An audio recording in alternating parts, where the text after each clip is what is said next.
आज मैंने घर में बनाया ये आलू के पकोड़े, बहुत ही कुरकुरे हैं। पूरे 20 मिनट में आप देखिए हम लोग ने घर में कितने सारे आलू के पकोड़े बना लिए हैं। अब मैं इसकी आपको आवाज सुनाता हूँ।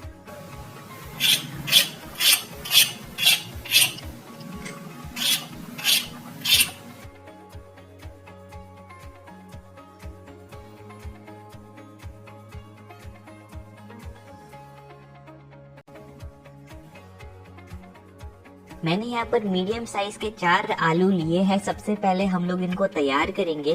तैयार करने के लिए मैं इसको छील रहा हूँ। आप चाहो तो इसको बिना छीले भी बना सकते हो। छीलने के बाद हम लोग को चिप्स बनाने पड़ेंगे इनके, और ये कच्चे आलू है दोस्तों। मैंने यहाँ पर चाकू से इनको पतला पतला काट लिया है। आप चाहो तो जो चिप्स बनाने की स्लाइसिंग मशीन आती है ना, उससे भी इसको बना सकते हो। कोशिश कीजिएगा एक जैसे ही आलू कट करने की, मतलब अगर ज्यादा पतले या ज्यादा मोटे रहेंगे तो वो मजा नहीं आएगा पकोड़ों में। मैंने यहाँ पर आलू को काट लिया और कितने सारे पकोड़े बनेंगे आप देख सकते हो यहाँ पर। इनको अभी मैं पानी में डुबा रहा हूँ क्योंकि 10 मिनट तो लग जाएगी यार, मतलब बैटर बनाने में, और तब तक आलू काले ना हो जाए। अगर आप आलू बाद में कट करोगे तो जरूरत नहीं है। तो पानी में ये 10 मिनट आराम कर लेंगे, तब तक हम लोग बैटर बनाते हैं। यहाँ पर मैंने एक बोल में बेसन लिया है।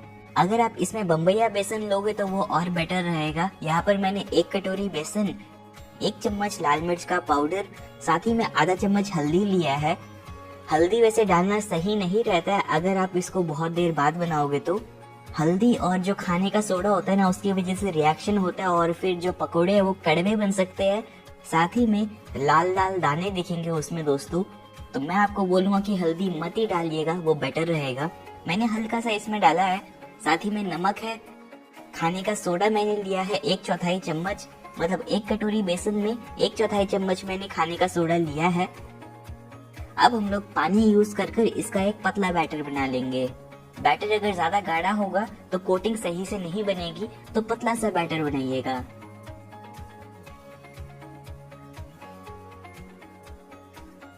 ये लीजिए, एक बार के लिए बिना गुठली वाला मैंने ये बैटर बना लिया है और ये बिल्कुल सही लग रहा है अभी के लिए। 10 मिनट बाद और जरूरत पड़ेगी तो पानी मिला लेंगे। अभी हम लोग क्या करते हैं, तेल गरम करने के लिए रख देते हैं कढ़ाई में, क्योंकि तेल भी मीडियम गरम होना चाहिए पकोड़े बनाने के लिए। फिर आप क्या कर सकते हो, जो आलू हम लोग ने काट कर पानी में डुबाया था ना, वो आलू को आप बेसन में डालकर अच्छी तरह घोल लीजिएगा। क्योंकि आलू पानी में थे तो उसके साथ भी पानी आता ही है, तो वो पतला हो जाएगा बैटर दोस्तों। आखिर में आपको ये देखना है कि जो आलू है वो ऐसे लिपट जाना चाहिए बैटर में। अभी ये बिल्कुल सही लग रहा है। तो अब हम लोग इसको तेल में डालकर तल लेंगे। आंच को मीडियम रखिएगा, ज्यादा तेज मत रखिएगा वरना आलू कच्चे रह जाएंगे। अगर आपको एकदम ज्यादा ही कुरकुरे पकोड़े बनाने हैं तो आंच को हल्का सा कम रखिएगा। तो एक एक कर मैंने यहाँ पर आलू के पकोड़े को निकाल कर तेल में डाला है और इनको पकने में 5 मिनट लग जाएगी। बस एक चीज क्या है कि आपको इसमें जल्दबाजी नहीं करनी है। अगर आप जल्दबाजी करोगे आलू के पकोड़े को तलने में तो आलू तो फिर भी पक जाएंगे, लेकिन जो बाहर की कोटिंग है वो क्रिस्पी नहीं बनेगी। तो क्रिस्पी बनाने के लिए आपको इसको मीडियम या फिर लो फ्लेम पर तलना पड़ेगा। बस कोशिश ये करिएगा कि ये जो बुलबुले निकल रहे ना तेल में से, ये एकदम ही कम ना हो जाए।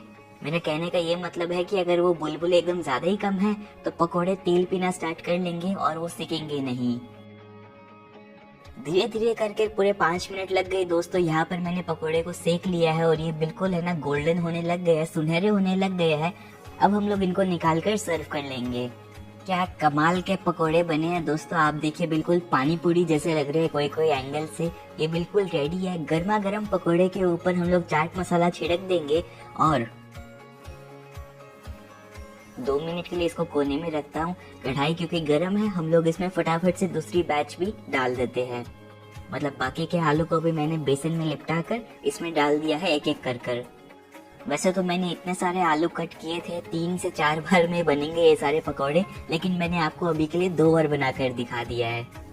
मैं अभी ये आलू का पकोड़ा शाम को परोस रहा हूँ, तो साथ ही में मैंने हरी चटनी रखी है और सलाद भी रखा है प्लेट में, और मैं आपको ये सुनाता भी हूँ कितना कुरकुरा बना है।